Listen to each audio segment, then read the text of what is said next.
Eu sei que vocês estão sentindo falta do senhor pastor Emanuel Uchoa. E a pergunta é, em que bloco o pastor Emanuel Uchoa está hoje à noite? Essa é a pergunta que fica na cabeça. Mas o pastor Emanuel Uchoa, ao contrário do que alguém possa estar pensando, não está em bloco nenhum. Ele está no Rio Grande do Sul, abençoando a vida de muitos jovens que também não estão em bloco nenhum, mas foram participar de um acampamento, o acampamento da Jubás, que é a Juventude Batista do Rio Grande do Sul. Todo ano eles fazem um acampamento na época do Carnaval, é um acampamento fantástico. E esse ano o pastor Emanuel foi chamado para abençoar aqueles irmãos, levando um pouco da palavra de Deus. Então, pare de pensar mal do pastor Emanuel e ore por ele, porque ele está lá pregando o evangelho também para jovens que às vezes deixaram de ir no carnaval e aceitaram o convite de ir para o acampamento, e muitos daqueles jovens é a primeira vez que estão ouvindo o evangelho. Então, ore pelo pastor Emanuel para que ele seja usado na vida daqueles jovens, porque o Rio Grande do Sul é um lugarzinho difícil. O evangelho ali é punk. Ali tem algumas cidades que a gente pode dizer que a cidade é uma cidade não alcançada, onde a gente tem presença de menos de 2% de evangélico na cidade toda. Tamanho é o catolicismo ali. E lá o pessoal tira os pastores na base da pedrada da cidade, porque lá quem manda são os católicos. Esse é o pensamento ali. Então, orem para que Deus use o pastor Emanuel e para que jovens sejam tocados naquele lugar, possam aceitar Cristo, outros possam se tornar verdadeiros cristãos e voltem para casa com gás e com vontade de seguir o caminho do jeito que deve ser seguido. Amém? Dado o recado sobre o pastor Emanuel Uchoa e tranquilizando o coração dos irmãos, nós vamos continuar a nossa caminhada em Oséias. Nós estamos com o tema de o amor que não desiste. Essa é a ideia macro do livro de Oséias, onde o pastor rapidamente falou semana passada que esse livro ele é dividido basicamente em 2 pedaços, eu não sei quem lembra. Os primeiros 3 capítulos, Deus vai usar a família de Oséias como uma dramatização daquele casamento de Deus com o seu povo. Então, o primeiro capítulo, o segundo e o terceiro, vai ser basicamente isso. A partir do 4º, a gente esquece a família, porque ela não vai mais aparecer. A partir daí, a gente já tem um pano de fundo do que é que Deus está querendo mostrar para aquele povo. Olha, povo, eu sou como Oséias, e Oséias é um homem justo. Vocês são como Gomer, uma mulher, louca, desvairada, vadia, que está ali, ó. E aí aquele homem correto pega, casa-se com aquela mulher, e mesmo com todo esse amor demonstrado, depois de um tempo, o que ela faz? Vai embora.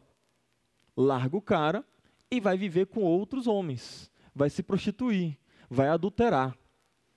E aí, Deus fala para Oséias, Oséias, vai lá e compra a mulher de novo. Feito esse pano de fundo, Deus agora vai começar os oráculos do Senhor, onde Oséias já não vai mais tocar no assunto da família dele.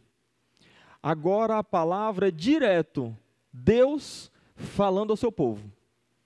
É Deus direcionando a sua palavra para o seu povo.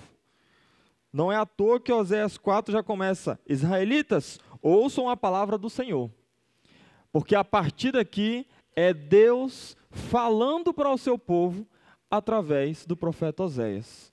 Então vai mudar um pouco a forma de que é mostrado, a forma de que é escrito, Porque a partir de agora é o Senhor conversando com o seu povo, tá? Mas tudo que a gente vai ler, a gente tem que levar em consideração toda a imagem que a gente tem de um casamento de um homem justo com uma mulher que não prestava, que se juntou, teve seus filhos, e depois essa mulher foi embora, e depois esse homem foi lá e comprou de volta essa mulher.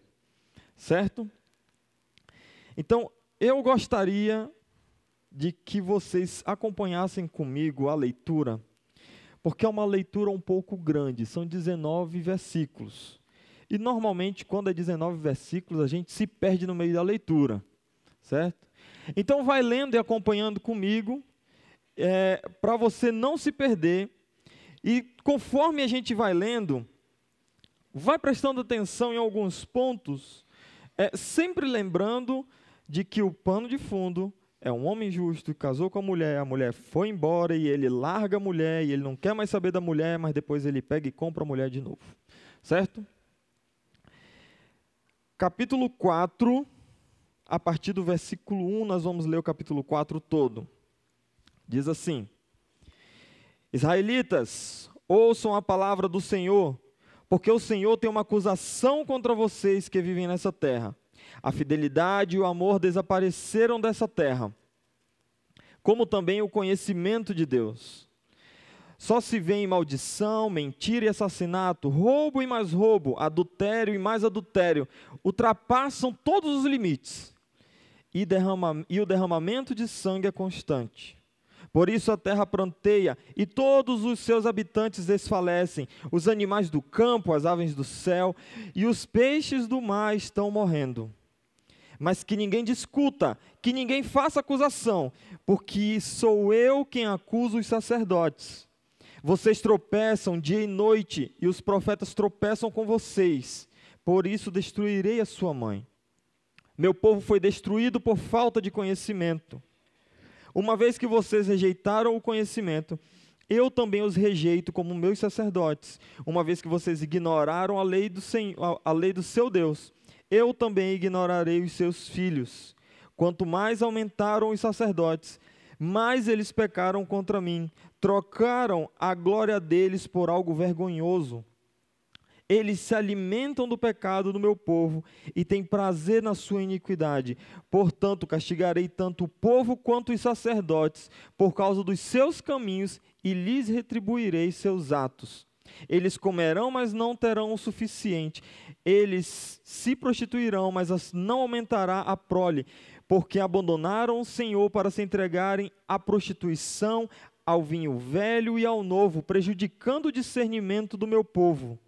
Eles pedem conselho a um ídolo de madeira e de um pedaço de pau recebem resposta. Um espírito de prostituição os leva a desviar-se. Eles são infiéis ao seu Deus. Sacrificam no alto dos montes e queimam incenso nas colinas, debaixo de um carvalho, de um estoraque e de um terebinto, onde a sombra é agradável. Por isso as suas filhas se prostituem, suas noras adulteram. Não castigarei as suas filhas nem por se prostituírem, nem suas noras por adulterarem, porque os próprios homens se associam a meretrizes e participam dos sacrifícios oferecidos pelas prostitutas cultuais. Um povo sem entendimento precipita-se à ruína. Embora você adultere, ó Israel, que Judá não se torne culpada, deixem de ir a Gilgal, não suba a Bet-Aven, e não digam, juro pelo nome do Senhor. Os israelitas são rebeldes como bezerra indomável. Como pode o Senhor apacentá-los como cordeiros na campina? Efraim aliou-se a ídolos, deixem-no só. Mesmo quando acaba a bebida, eles continuam em sua prostituição. Seus governantes amam profundamente os caminhos vergonhosos. Um redemoinho os varrerá para longe, e os seus altares lhes trarão vergonha. Vamos orar para que Deus possa falar comigo e com você através da palavra dele? Senhor Deus, Nós precisamos muito do Senhor nesse momento, para nós entendermos o que o Senhor quer falar através da Tua palavra para nós. Eu te peço para que o Teu Santo Espírito desça nesse lugar e abra o nosso entendimento, para que a gente possa realmente entender o que o Senhor quer nos ensinar, Deus. Me usa, que o Teu Santo Espírito fale através de mim, para que eu possa aprender juntamente com os meus irmãos. Não deixe com que nada que eu fale seja da minha boca ou da minha vontade, mas que o Senhor fale através de mim. Muito obrigado pela Tua palavra. Muito obrigado porque nós podemos estudá-la. Muito obrigado porque o Senhor deixou essa maravilhosa palavra escrita para nós. É isso que eu te peço e te agradeço. Em nome de Jesus. Amém. Meus irmãos, quando a gente para ler a partir do capítulo 4, e a gente pensa no tema o amor que não desiste, parece que aqui o amor desistiu. Porque aqui é só paulada em cima de paulada. É só o Senhor falando bem assim: povo de Israel, vocês estão errados, vocês estão fazendo errado, o que vocês fazem está errado, e nós vamos ter que conversar ali. Sabe quando o pai fala bem assim, ó, quando chegar em casa a gente vai conversar? Pronto. E me parece que Deus olha ali para aquele povo, um povo que está em uma tremenda rebeldia contra o seu Deus, e ele dá aquela olhada de pai, fala bem assim: Israel, olha a rebeldia, olha como é que você está caminhando. Então o tema dessa noite, para a gente olhar para esse texto, é Deus olhando para o seu povo e dizendo: olha a rebeldia. Olha a rebeldia. Cuidado com a rebeldia. Porque a rebeldia nos leva ao declínio. É isso que acontece com esse povo. Para quem já leu o Antigo Testamento e sabe da história, a rebeldia desse povo contra o seu Deus foi o que levou eles à ruína. E hoje Deus olha para mim e para você e diz: meu filho, olha a rebeldia. Cuidado por onde você está andando. Então, a partir desse olhar, eu gostaria que a gente pudesse tentar correr rápido por esse texto que é muito extenso, mas que a gente pudesse tirar algumas lições para a gente. Aonde é que nossa rebeldia pode nos levar? Porque às vezes a gente olha para o povo de Israel e a gente fala: cara, esse povo de Israel, o bicho é meio maluco, não é possível. Como é que esse povo é desse jeito? E a gente vai lendo e fala: poxa, Deus abençoou tanto, e os caras pegam e fazem isso. Deus cumpre a palavra dele, e aí o povo pega e faz isso. Deus faz todas as maravilhas, e o povo pega e faz um negócio desse com Deus. Como é que pode? E aí eu quero lhe chamar a atenção, que me parece que Israel é um espelho da minha vida e da sua vida. Pelo menos eu, quando comecei a estudar o povo de Israel, eu olho e falo bem assim: Jesus, parece muito comigo. Deus abençoa, eu estou fervoroso. Vai passando o tempo, estou na bênção, estou na glória, vou deixando, nananã. Quando vê, Deus tem que vir e dar nas pernas de novo, que é para acordar. Acordei, aí, meu Deus, me ajuda, Deus abençoa, estou na bênção, esquece de novo. Essa é a vida do povo de Israel, e essa é a vida minha, e provavelmente a sua vida também, se você parar para analisar a sua vida como cristão. Então eu queria que nós pudéssemos olhar rapidamente para esse texto, e poder pensar um pouco sobre a nossa vida como cristão, e onde estão as nossas brechas e rebeldias contra Deus, para que a gente possa tomar atitudes antes que Deus tenha que vir e derramar a sua ira sobre a nossa vida. Porque Deus corrige a quem Ele ama. Essa é uma verdade bíblica. Deus corrige quem Ele ama. E por Ele amar tanto esse povo, Ele corrige esse povo.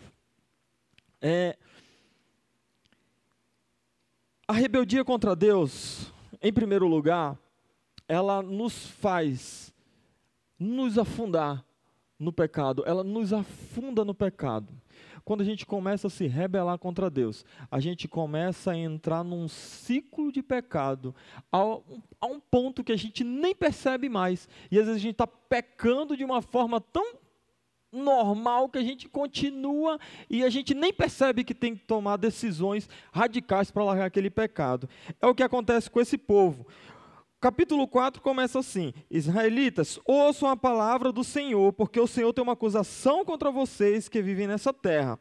E ele começa dizendo: a fidelidade e o amor desapareceram dessa terra, como também o conhecimento de Deus. A primeira coisa que eu queria chamar a atenção de vocês é que a forma mais simples da gente entender ou procurar alguma falha na nossa vida é nós vermos como é que está a nossa fidelidade a Deus, o nosso amor a Deus e ao próximo e também o nosso conhecimento de Deus.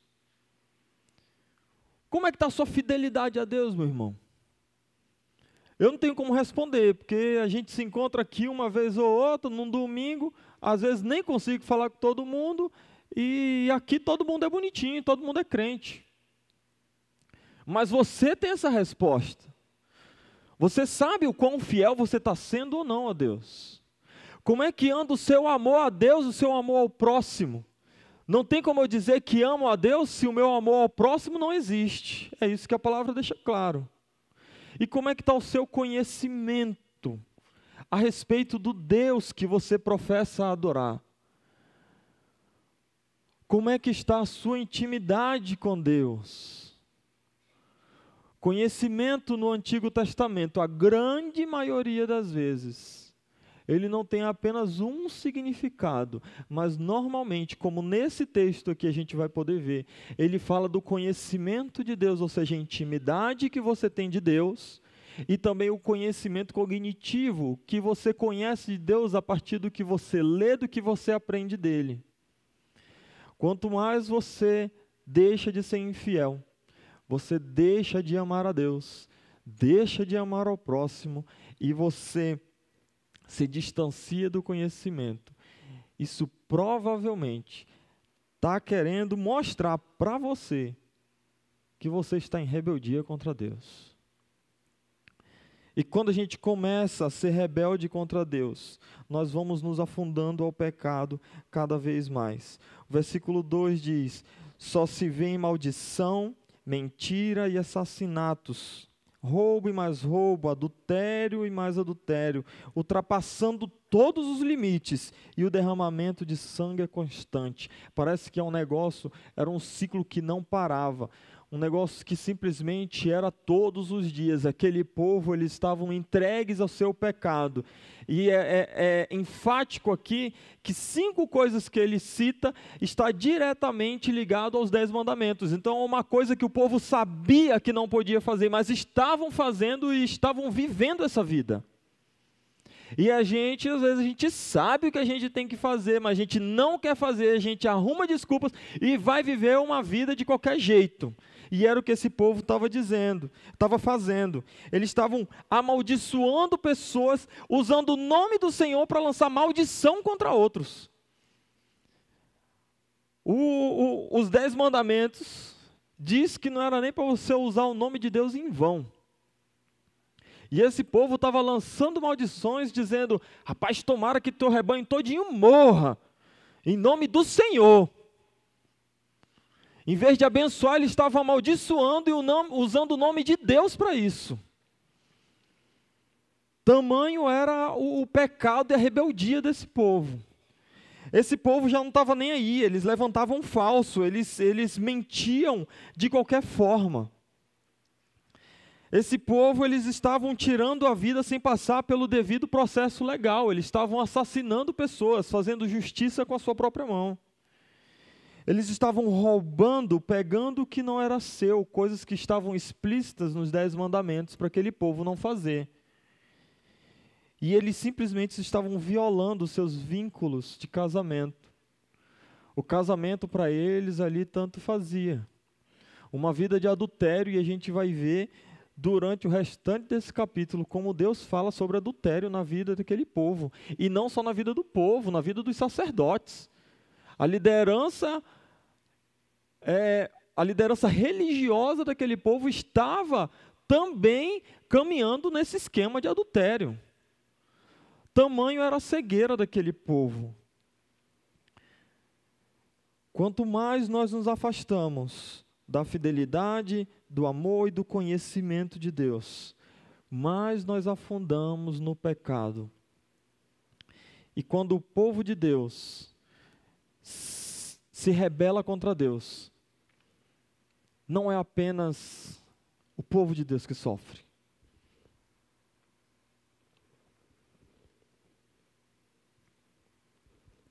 Eu estou bebendo um pouco mais de água, que hoje de manhã faltou luz. E eu tive que pregar sem microfone. A garganta está só o resto, mas vai dar até o final do culto. Eu acho enfático o versículo 3, porque Deus dá uma palavra para esse povo, e Ele demonstra que não é apenas o povo que sofre pelos seus pecados ou pela sua rebeldia. O versículo 3 diz assim: por isso a terra pranteia e todos os seus habitantes desfalecem. Os animais do campo, as aves do céu e os peixes do mar estão morrendo. Me parece que Oséias estava dizendo que todo aquele povo estava sofrendo, ou toda aquela terra, a região onde eles estavam, o povo que ali morava, estavam sofrendo, porque o povo de Deus estava rebelde contra Deus. Meu irmão, deixa eu lhe dizer, é por falta de verdadeiros cristãos que a nossa sociedade está do jeito que está. Porque nós temos cristãos em todas as áreas da sociedade. Mas, infelizmente, a grande maioria deles ou é simplesmente um cristão nominal, onde diz que é cristão porque vai na igreja, ou os crentes que são de verdade têm vergonha de falar que é crente. E esses dias eu estava ouvindo um podcast, gosto muito de ouvir podcast, eu estava ouvindo um podcast com alguns teólogos, alguns pastores, teólogos, e junto com eles estavam alguns cientistas, cristãos. E aí o cientista falou o seguinte, ele disse, cara, a gente está tendo um problema grande dentro da academia. Por quê? Eu, como cientista cristão, quando vou debater com cientistas que não são cristãos, eles são 50, eu sou um. Aí é difícil de eu ganhar uma discussão. Porque eu respondo para um, o outro já vem, eu respondo para o outro já vem 50 perguntas, e aí fica difícil. Aí, enquanto tem eu como professor ensinando os alunos com uma cosmovisão cristã, tem 300 professores dentro da academia ensinando porcaria para os jovens. E aí como é que faz? E aí ele faz um apelo no podcast, ele fala, meus irmãos, nós precisamos levantar verdadeiros cristãos para eles estudarem, virarem cientistas e dar aula dentro das academias. Só que o problema é que a gente pensa que o cristão verdadeiro que prega é só aquele que está aqui em cima. Que se eu escolhi ser médico é uma coisa, ser crente é outra. E aquele cientista, ele estava pedindo, pelo amor de Deus, que os jovens de hoje olhassem para a academia também como um campo missionário. Só que um campo missionário que precisa de professores cristãos lá dentro. Precisamos de cientistas cristãos de verdade. Precisamos de médicos verdadeiros cristãos. Percebe? A sociedade tem sofrido porque nós não temos cristãos verdadeiros em todos os ambientes. E aí as faculdades estão do jeito que estão. Cheio de professor lá, ensinando um monte de porcaria, ensinando sendo enfáticos contra Deus, e nós não temos uma contrapartida cristã que chegue e simplesmente abra um diálogo. E abra um diálogo. Meu querido, você é jovem, deixa eu lhe dar uma dica. Para você ser um cristão de verdade, você não precisa ir para a África. Tem gente que tem chamado para ir para a África. Teu chamado é esse? Meu irmão, te apruma e vai-se embora. Vai ser bênção lá. Mas se Deus está te chamando para ser um médico, seja um médico, mas seja um melhor médico, seja um médico para honrar e glorificar a Deus e para mostrar para os outros como é ser um médico cristão. Você já vai estar fazendo muito. Nós precisamos verdadeiros cristãos em todas as áreas. E para vocês que já estão aí, já sabem o que são, já têm os seus trabalhos, é só você ser o que você é, só que sendo um verdadeiro cristão. Você é metalúrgico? Seja um metalúrgico cristão lá dentro. Mostre para o cara o que é ser um cristão. Você é professora? Mostre o que é ser uma professora cristã. Porque a nossa sociedade tem sofrido, porque os cristãos são tudo mole. Essa é a verdade. E é triste. Porque a palavra de Deus diz que o povo, que a terra pranteia e todos os seus habitantes estão desfalecendo. Por quê? Porque os cristãos estão com amor frio, eles estão distantes do conhecimento de Deus, e eles não têm mais a fidelidade a Deus que deveria ter, demonstrar a Deus no lugar onde estiver. Outra coisa que me chama a atenção no capítulo 3, no versículo 3, é que ele fala também que os animais do campo, as aves do céu e os peixes do mar estão morrendo. Parece que outra coisa que a gente faz é viver uma vida assim, ser crente é só viver a nossa vida dentro da igreja, isso é a parte sacra da nossa vida e o que tem lá fora é lá fora. Parece que o que acontece no ecossistema, o juntar o lixo, não é coisa de crente, não é dever nosso. Meu irmão, deixa eu lhe falar, é dever nosso sim, e o nosso mundo está sofrendo, porque nós cristãos não entendemos que quando Deus falou bem assim para Adão, vai lá e subjuga a terra. Subjugar não é destruir, é você ter poder sobre a terra para cuidar da coisa que Deus nos deu. Meu querido, nós precisamos cuidar também do meio ambiente, porque ele tem sofrido, porque o povo de Deus tem sido omisso nisso. E eu lendo esse texto me lembrei, sabe do quê? Do café da manhã que teve aqui na igreja. Sabe por quê?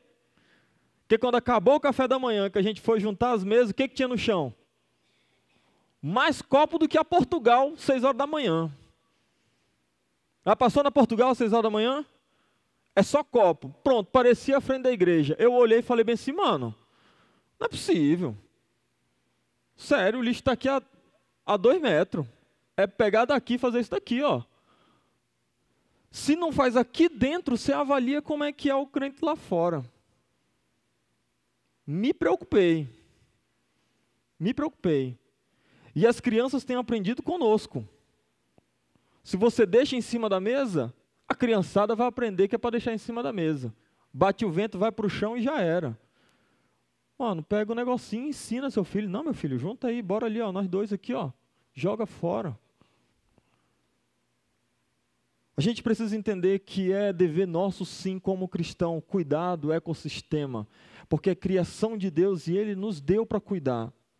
E se nós, como cristãos, filhos de Deus, não cuidarmos do que Ele nos deu, por que a gente vai ficar falando que governo não cuida? Se você não joga o seu lixo no lixo.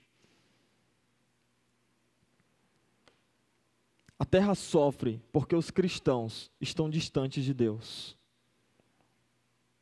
A terra sofre porque o cristão não entendeu, não tem o conhecimento para entender qual é o dever dele como cristão.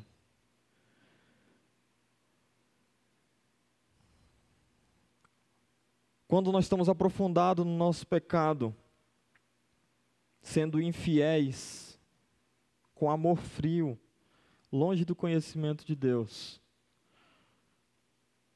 a gente se afunda no pecado, e isso nos faz cegos, E quando nós estamos cegos, toda a sociedade sofre, todo o ecossistema sofre, e nós sofremos juntos. Mas a rebeldia contra Deus, ela não só nos afunda no pecado, ela também nos distancia do conhecimento, e aqui do verdadeiro conhecimento. Esse povo, eles tinham a palavra de Deus, só que eles simplesmente estavam vivendo como se não houvesse aquela aliança que Deus tinha feito com eles. E aqui no versículo 4 diz assim: mas ninguém discuta, ninguém faça acusação, pois sou eu quem acuso os sacerdotes. A primeira coisa que a gente tem que aprender é a pegar a nossa vida e olhar para a nossa vida e não colocar a culpa nos outros, ou ficar jogando a palavra para os outros. Normalmente o que acontece, e aqui provavelmente é o que aconteceria com esse povo estava discutindo com a sua liderança, e quando Deus chegasse para arrebentar a boca do balão, ele ia falar bem assim: ah, Deus, mas olha aí a liderança que o Senhor nos deu, ó, os sacerdotes que estão aí, ó. Aí Deus olha e fala bem assim: olha, ninguém discuta e vocês não têm que fazer acusação a seu ninguém. Pode deixar que com os sacerdotes eu vou tratar, eu vou acusar os sacerdotes. Nesse momento eu estou falando com vocês, povo. Não adianta a gente querer arrumar desculpinha para ficar jogando para os outros. Ou talvez ficar ouvindo uma pregação ou outra e de repente falar bem assim: ah, ainda bem que fulano está aqui, que ele estava precisando ouvir isso daí, ó. Ah, puxa vida, fulano não veio, mas vai estar o link, eu vou mandar o link que é para ele ouvir. Sabe, pegando a pregação e pegando com a pá assim: ó, pega para tu, ó, pecador, pega para tu, ó, que joga lixo no chão. Cara, esse momento é de você pegar a enxadinha e falar bem assim: caramba, joguei lixo no chão, pode crer, ó, eu preciso mudar isso daqui, ó. Pega o aprendizado e puxa para você, meu querido, porque Deus está falando com você. Com o outro, Deus vai tratar, não precisa fazer acusação. Esse é o momento que Deus está falando com você. Se o irmãozinho não veio, infelizmente ele perdeu, mas presta atenção e pega para você nesse momento, para que você perceba onde você está falhando e você seja abençoado, podendo transformar a sua vida. Mas ninguém discuta e ninguém faça acusação, pois sou eu quem acuso os sacerdotes. E ele pega e junta esse povo todo no versículo 5 e diz: vocês tropeçam dia e noite, os profetas tropeçam com vocês, por isso destruirei a mãe de vocês. Está todo mundo, aquele povo todo pecando, está todo mundo enroscado no negócio. Ele fala assim: cara, eu vou destruir vocês, porque vocês estão frios, vocês estão distantes, e eu preciso trazer vocês de volta, e a única forma que eu tenho é me afastando de vocês, para que vocês aprendam que apenas eu sou o Senhor, e só eu dou para vocês a bênção dos céus.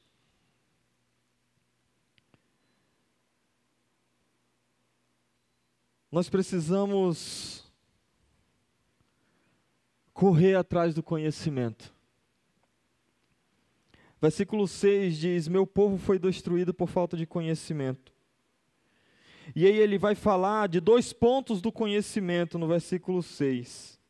Uma vez que vocês rejeitaram o meu conhecimento, eu os rejeito também como sacerdotes. Uma vez que vocês ignoraram a lei do seu Deus, eu também ignorarei os seus filhos. O conhecimento, como eu já falei agorinha para vocês, a gente tem sempre que olhar para ele no Antigo Testamento como uma palavra que tem basicamente 2 significados. Um é o conhecimento de intimidade com a pessoa. Então ele diz aqui que o meu povo foi destruído por falta de conhecimento, uma vez que vocês rejeitaram o conhecimento, eu os rejeito como sacerdotes. Deus em outro momento já tinha falado para eles que vocês são uma nação de sacerdotes, e os sacerdotes para aquele povo era quem? Um representante de Deus na terra, alguém que como representante de Deus, poderia falar desse Deus para os outros povos, e é isso que nós igreja somos, nós somos representantes de Deus aqui nessa terra, para demonstrar Deus para outras pessoas. Só que sem amor, sem fidelidade, sem conhecimento, como é que nós vamos representar Deus nesse mundo? Diga para mim. Não tem como, meu irmão. E Deus olha para esse povo e fala bem assim: vocês ignoraram o meu conhecimento, e eu vou ignorar vocês como meus sacerdotes. Vocês rejeitaram o meu conhecimento, eu rejeito vocês como sacerdotes. Vocês ignoraram a lei de Deus, e eu ignorarei os seus filhos. E a lei de Deus era a lei expressa de Deus, os escritos de Deus. Esse povo já tinha os 5 primeiros livros, eles sabiam exatamente qual era a lei de Deus. E hoje nós temos a lei de Deus, nós temos a palavra completa, Antigo e Novo Testamento. Nós temos como saber o que Deus quer para a nossa vida, mas muitas vezes nós simplesmente ignoramos essa lei, queremos viver da nossa vida. Meu irmão, você está caindo numa cilada, você está querendo que Deus olhe para você e fale: tá bom, você está rejeitando, vou fazer o seguinte então, vou ter que vir aqui e dar-lhe nas pernas, que é para poder você chorar e pedir ajuda para Deus, para você se voltar a mim. Esse é sempre a história de Israel é isso, e sempre é quando eles ignoram a Deus, ignoram o conhecimento de Deus.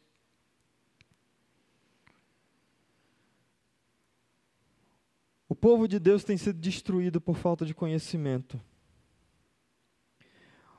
O verso 7 diz assim: quanto mais aumentam os sacerdotes, mais eles pecam contra mim, trocando a glória deles por algo vergonhoso. Eles se alimentam dos pecados do meu povo e têm prazer na sua iniquidade. Portanto, castigarei tanto o povo quanto os sacerdotes. Por causa dos seus caminhos, lhes retribuirei os atos. Os sacerdotes naquela época, eles se alimentavam do quê? Eles não tinham criação de boi. Eles não tinham nada. Eles se alimentavam das ofertas que o pessoal trazia. E o pessoal trazia oferta de quê? Ou era agradecendo a Deus, mas um povo distante de Deus desse jeito aqui, estava difícil trazer alguma coisa para agradecer a Deus. Mas uma coisa eles temiam: o castigo de Deus. Aí toda vez que fazia uma bobeira, fazia o quê? Trazia oferta para tentar apacentar a Deus.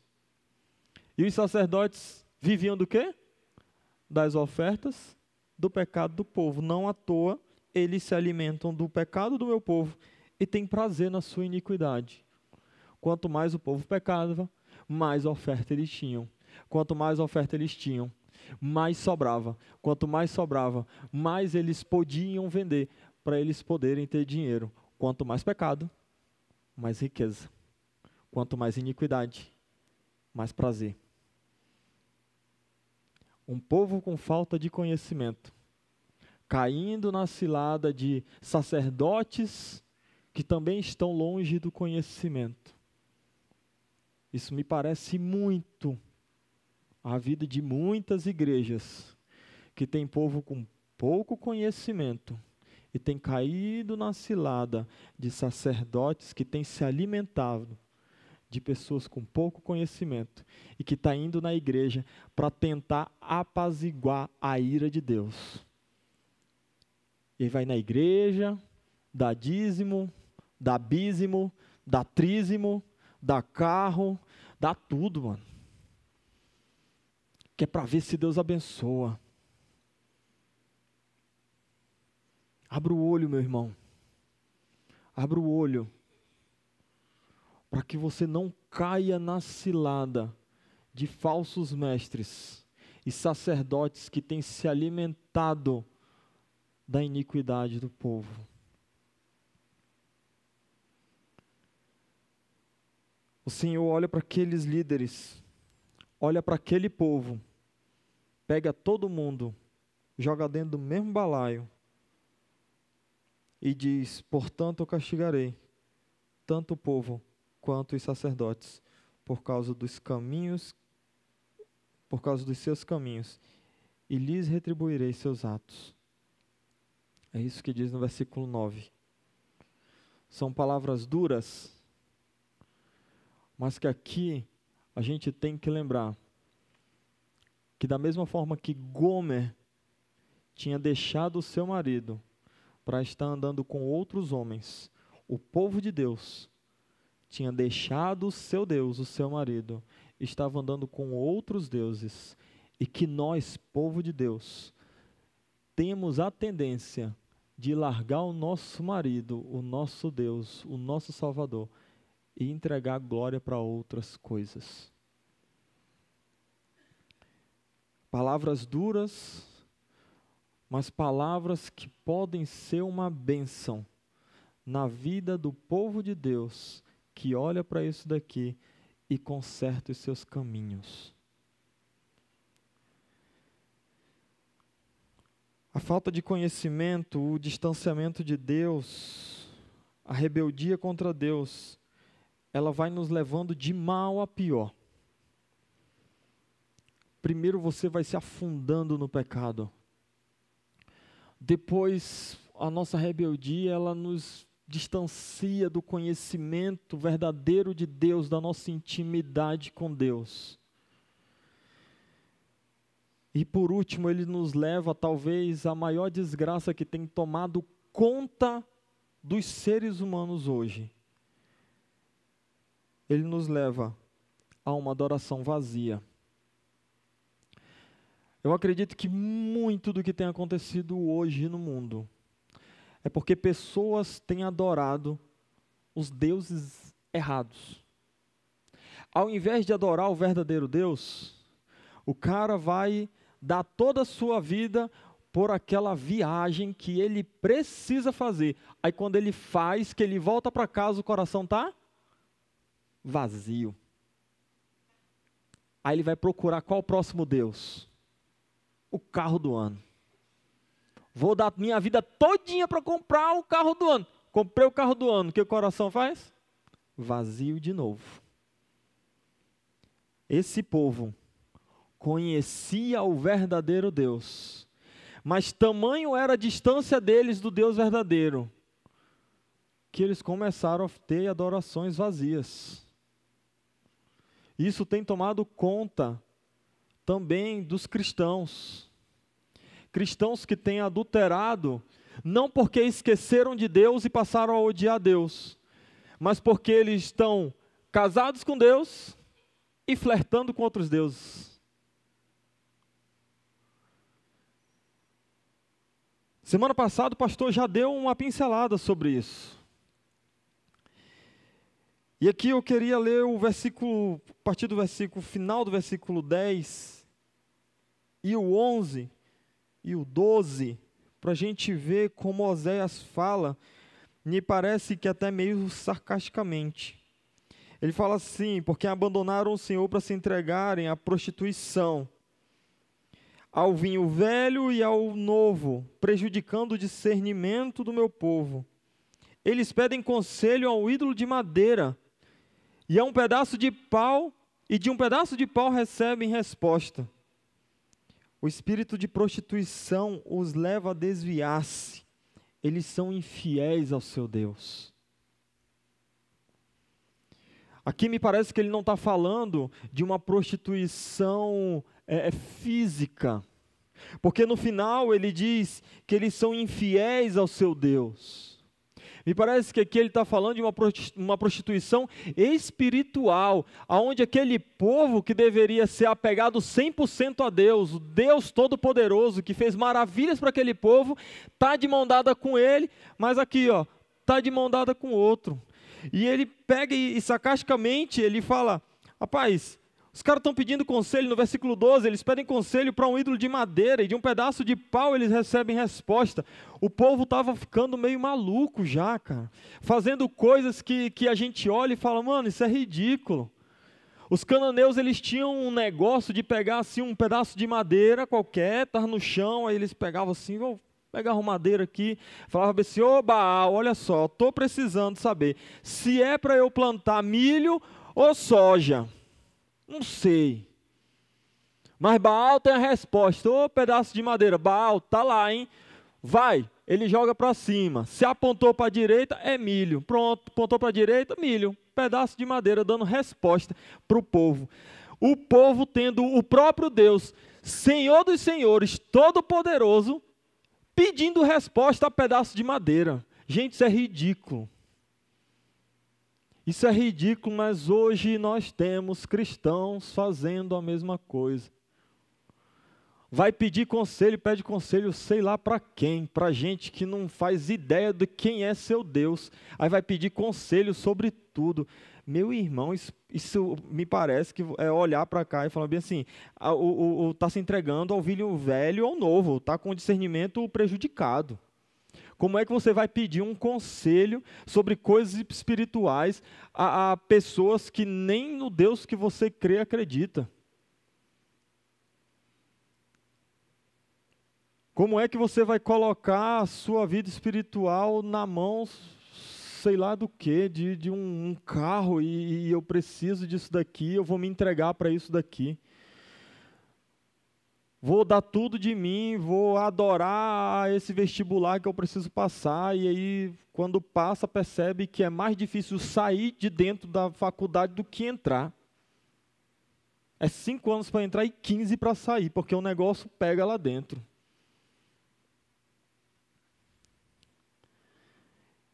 Infelizmente, o povo de Deus parece que está com discernimento meio prejudicado. E tem pedido conselhos a coisas que nem vida tem. Tem colocado a sua vida e a sua esperança em coisas que são criadas por homens.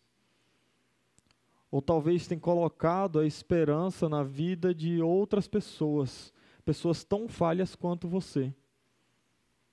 Estava rodando de Uber anteontem, peguei uma senhora. 11 quilômetros, quase 40 minutos. Só ela falou. E ela contou a vida toda dela. Motorista de Uber também é psicólogo. Pode perguntar para qualquer motorista de Uber, ele é psicólogo. Não estudou não, mas é. E essa mulher, ela começou a contar da vida dela, mas eu acho legal porque a gente vê a realidade da vida das outras pessoas. E ela contando que ela teve 3 filhos, 2 filhas e um menino. As 2 filhas bem criadas, legal. O menino começou a usar droga, aquele negócio todo, se perdeu, foi preso, pagou o tempo que precisava lá na prisão, depois saiu da prisão, mas hoje está ajeitado. E ela muito feliz porque isso tinha acontecido. Mas dado o momento ela falou bem assim, meu filho, eu fui o único que não abri mão do meu filho. E eu acho que a mãe tem que ser assim mesmo. Aí eu, Aí ela falou a frase que mais me pegou. Ela disse, porque meus filhos é a minha vida. Eu falei, se lascou. Já começou lascada, porque ela colocou a vida dela na mão dos filhos. Um já deu para a prisão. Agora está ajeitado, mas ninguém sabe como é que vai ser o futuro. E quando um filho desse morre, faz o quê? Pronto, a mulher entra em depressão, é batata. Nós temos colocado a nossa esperança em coisas que não são espirituais, que não é o nosso Deus. E isso me parece que é discernimento prejudicado do povo de Deus. Muitas pessoas têm procurado lugares confortáveis para eles, para adorar a Deus. Versículo 13 diz, sacrificam no monte, no alto dos montes, e queimam incenso nas colinas, debaixo de um carvalho, de um estoraque e de um terebinto, onde a sombra é agradável. Aquele povo, em vez de seguir as ordens de Deus, a adoração da forma que Deus queria, procuraram lugares confortáveis para fazer a adoração do jeito que eles queriam. E muitos cristãos hoje têm procurado igrejas onde seja confortável confortável de estar lá. E eu não estou falando de bancos ou ar-condicionado. Porque banco ou ar-condicionado a gente aguenta ficar, seja no banco mais duro que for e no calor que for. Só que às vezes quando a gente ouve sobre pecado e que esse negócio entra no nosso coração e machuca, a gente vai embora porque a gente não quer ouvir ninguém falando que a gente está errado. E tem várias igrejas por aí onde você entra e você sai de lá mais leve e feliz porque você é o melhor de todos. Você entra e você sai dizendo, rapaz, eu sou um foguete. Eu sou melhor do que tudo que tem. E Deus não consegue viver sem mim. É mentira. Eu não tenho como falar isso daqui do púlpito. E graças a Deus o pastor Emanuel tem o mesmo pensamento. Nós vamos pregar a verdade, porque a verdade é a melhor forma de nós amarmos o povo de Deus. Porque quando a gente mente para o povo de Deus, ensinando uma mentira, eles saem daqui com o seu discernimento prejudicado, sem saber o que Deus quer para eles, e vão viver uma vida porcaria. E sabe o que vai acontecer? Deus vai pedir, Deus vai chegar com um julgamento na vida deles e na nossa que estamos ensinando errado.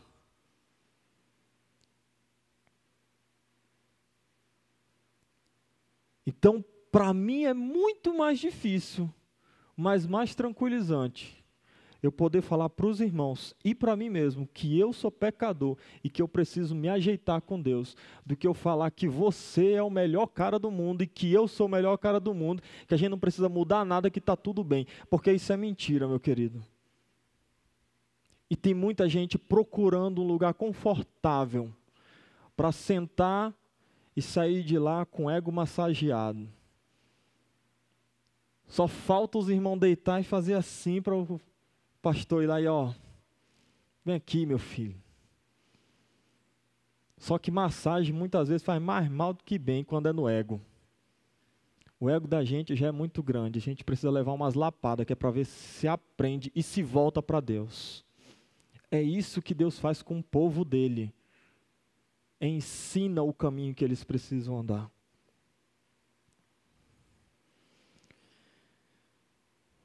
Para terminar, eu queria ler o versículo do 15 até o 19, para a gente tirar uma última lição desse texto. Diz assim: embora você adultere, ó Israel, você, Judá, não se torne culpada.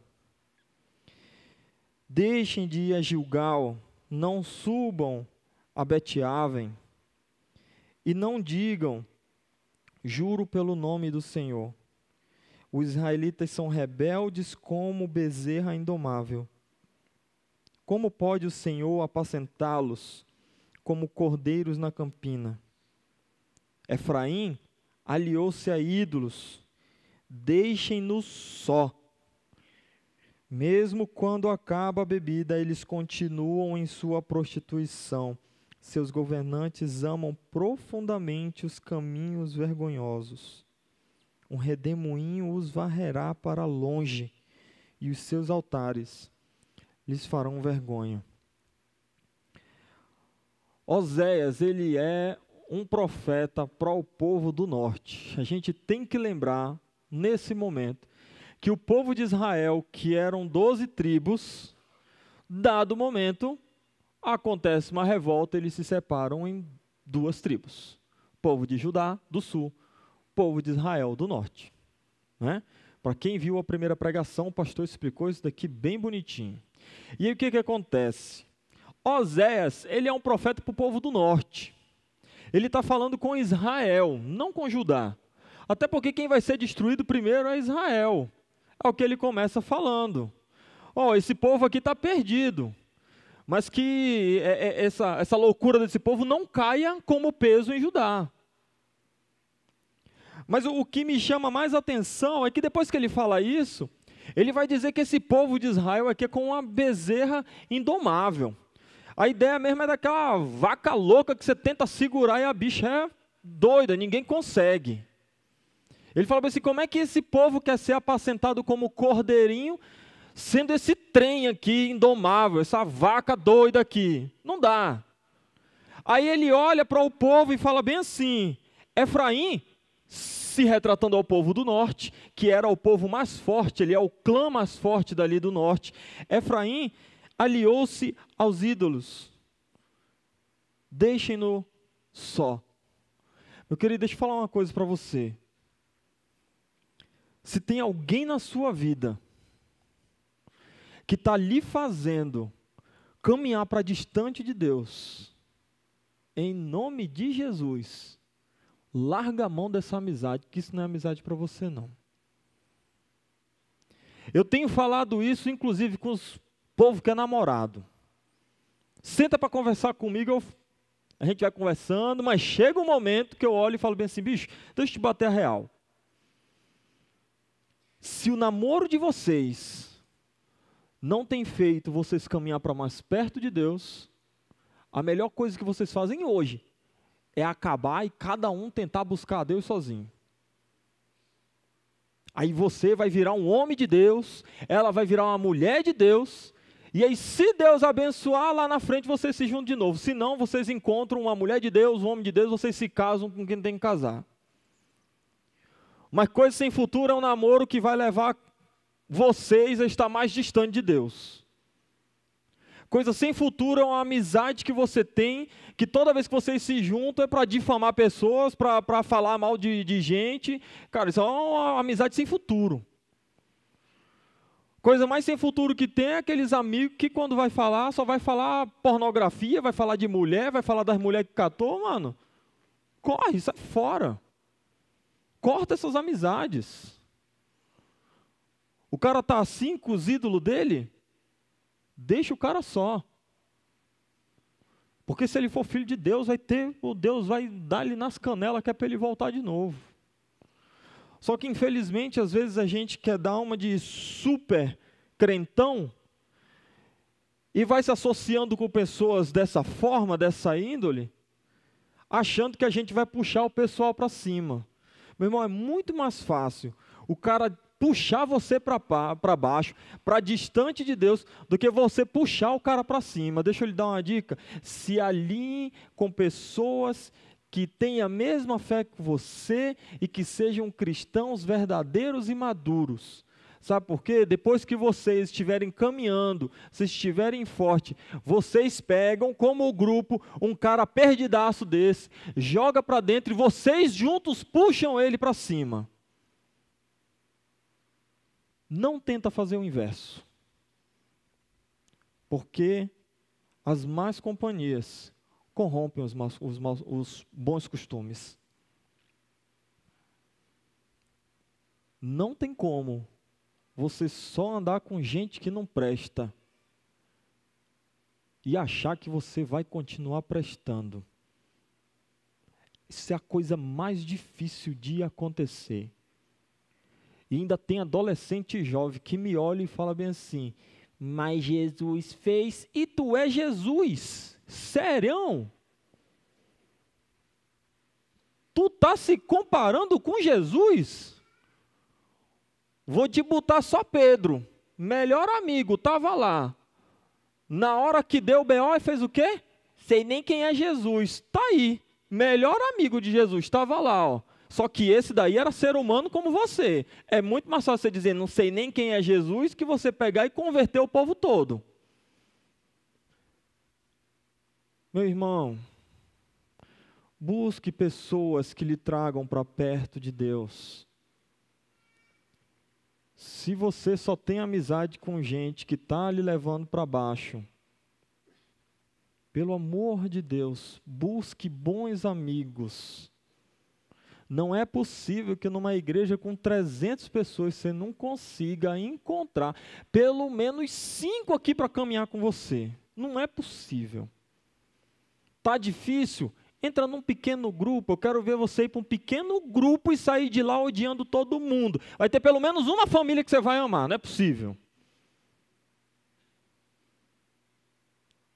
Se associe com pessoas que puxem você para cima. E deixem aqueles que estão se acabando, que Deus vai chamá-los. Mas a princípio, cuide primeiramente do seu espiritual, e quando você estiver maduro, pegue outras pessoas maduras para puxar esses perdidos para cima. Amém?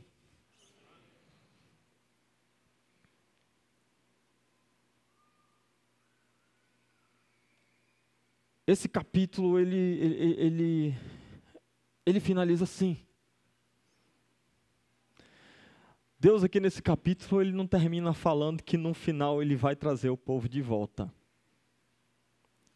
Mas tem toda uma continuação da história. Tem toda uma continuação da fala do profeta. Mas a primeira coisa que esse profeta faz é chamar o povo dele a se arrepender da rebeldia que eles têm contra Deus. E meu irmão, hoje Deus está olhando para você com aquele olhar de pai bem bonzinho e falando bem assim: meu filho, olha a rebeldia. Eu não quero ter que dar uma chinelada em você. Então, o meu convite para você hoje é que, como o filho bem bonzinho que você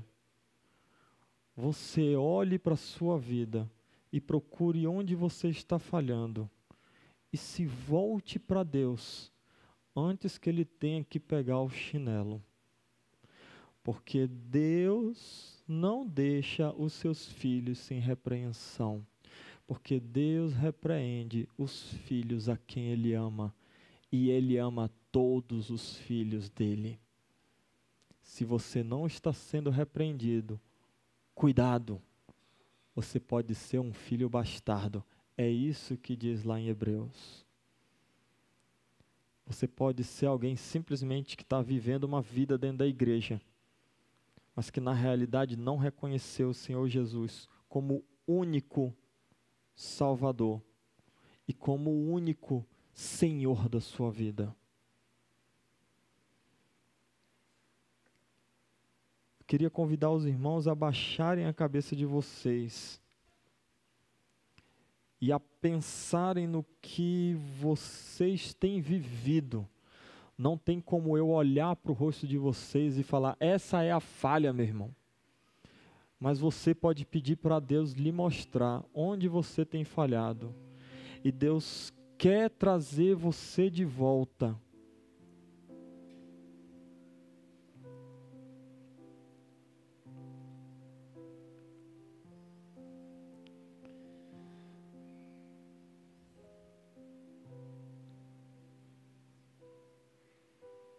Eu não sei o quão distante de Deus você tem caminhado.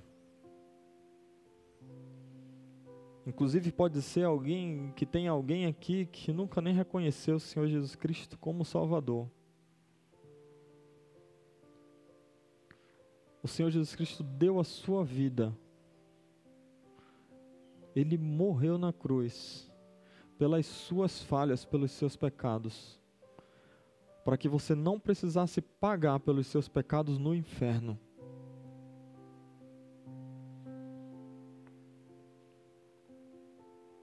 E hoje Ele chama você para também entrar no povo dEle e fazer parte da sua família. Ele te convida: meu querido, vem fazer parte do meu povo. Porque o meu povo eu amo, eu repreendo, mas é sempre para o bem dele.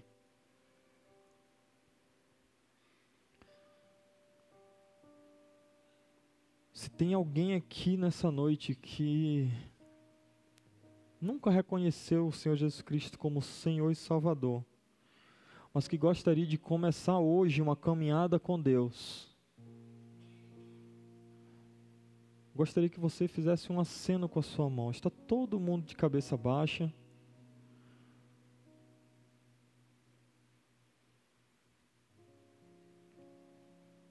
Tem alguém aqui nessa noite que gostaria de começar uma caminhada com Deus?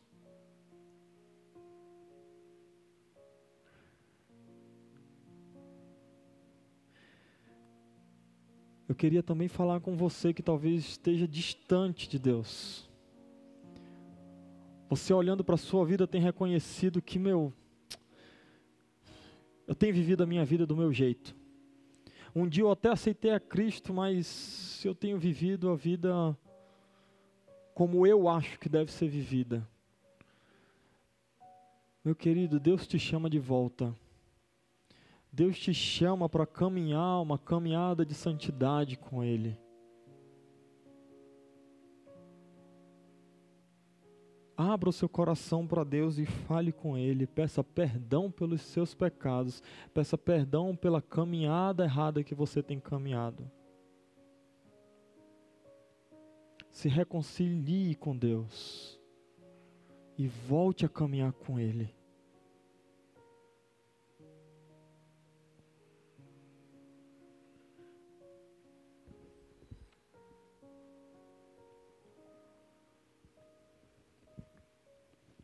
Senhor Deus, que palavras duras, Deus.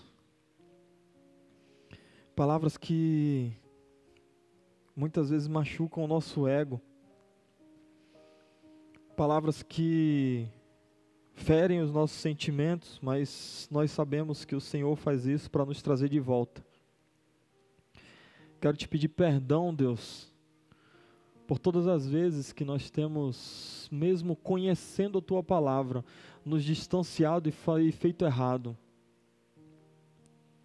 Quero te pedir para que o Senhor derrame a Sua graça na nossa vida.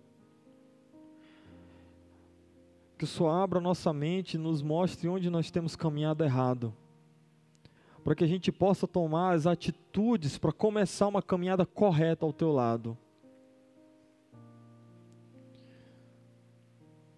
Não nos deixa viver uma vida com falta de discernimento, longe do conhecimento verdadeiro que é ter intimidade com o Senhor.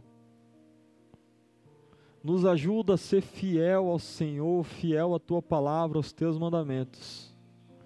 Nos ajuda a Te amar de todo o coração e amar os nossos irmãos. Nos ajuda a ter intimidade contigo e buscar Te conhecer mais e mais através da Tua palavra. Nós precisamos do Senhor para tudo que nós fazemos. E nós não queremos ser como esse povo, distante do Senhor, ao ponto do Senhor ter que vir repreender para trazê-los de volta. Deus, tem misericórdia de nós e nos mostra antes que o Senhor tenha que nos repreender.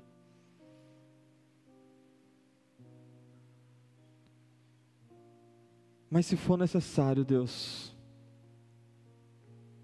nos repreende. Porque é melhor ser repreendido pelo Senhor, para que nós voltemos a viver uma vida de santidade contigo, do que viver uma vida desgraçada, longe do Teu amor, longe da Tua palavra.